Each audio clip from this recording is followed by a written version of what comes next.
Hi, my name is Juliet Reed, and I will be discussing the model that most closely resemble the communication dynamics within my organization. I chose to do fixed and SIAS, person-centered communication, leader-member exchange, and employee job satisfaction. And I chose that because a lot of the points that this article covered really closely resembles the climate, the environment that I kind of worked in. For some of the good points, even some negative things that I can see that needs improvement, they all kind of work together within this article.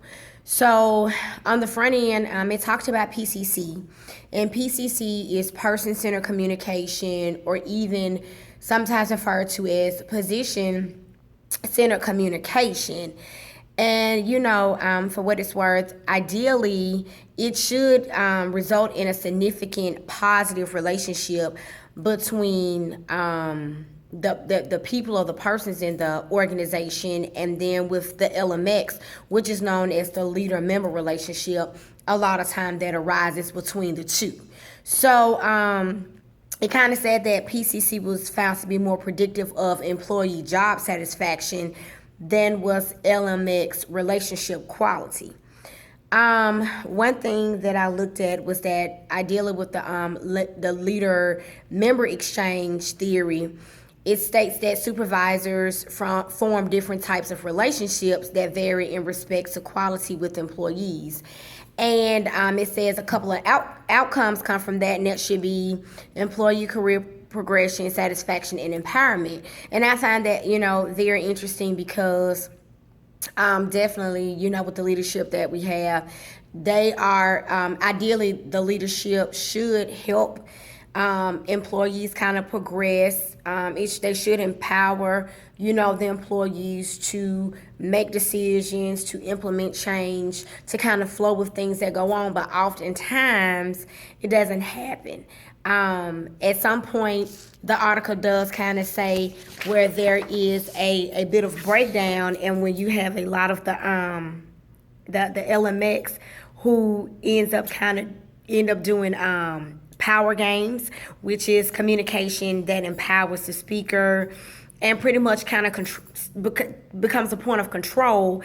And so that is considered low LMX, and I do see a lot of that in my organization. I would definitely want to strive to change that dynamic, because I don't think that when you play power games with people who definitely can move your organization in a positive direction, that you get the desired result. You don't necessarily have to flex, but people know that you're powerful by what you do. Your positive interactions reflect powerfulness, positivity. So it doesn't have to be forced, especially on adults who choose to work in an organization. You don't have to do that. I don't believe that you get people to do what you want to do by power tripping. There are some threatening acts, a lot of criticism that go on. I've seen leaders actually verbally criticize employees in front of other employees, and those remarks were very belittling and disparaging. And at some point with some employees, they actually kind of lower their morale. So to say the least, I definitely see a lot of the low characteristics of the LMX relationships, and they don't sit well a lot of time with people in the organization. It makes them just kind of resistant to change, even if it's good change, because that positive energy has been kind of flushed out of there. Another thing that I wanted to look at is that employees' perceptions of their supervisors' use of PCC were associated with the extent to which their supervisors use a transformational leadership style. Unfortunately, that type of transformational leadership does not exist in my organization. Just a little bit of recap. We know that transformational leaders actually work in tandem. They work very hard and very closely with people in the organization to move. They want their subordinates to come up with the ideas and to kind of guide the change through inspiration. Just kind of, prompting them, patting them on the back. kind of being their torch to light the way for them, but definitely empowering the employees. And unfortunately, we don't have that.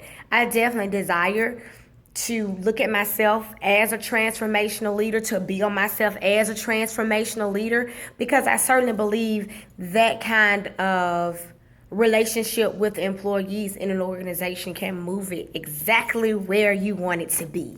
So those are just kind of, some of the highlights of looking at this particular article and outlining the kind of communication style that goes on in my organization. Some other things kind of take place in the article, but that's just kind of a quick overview. Thank you.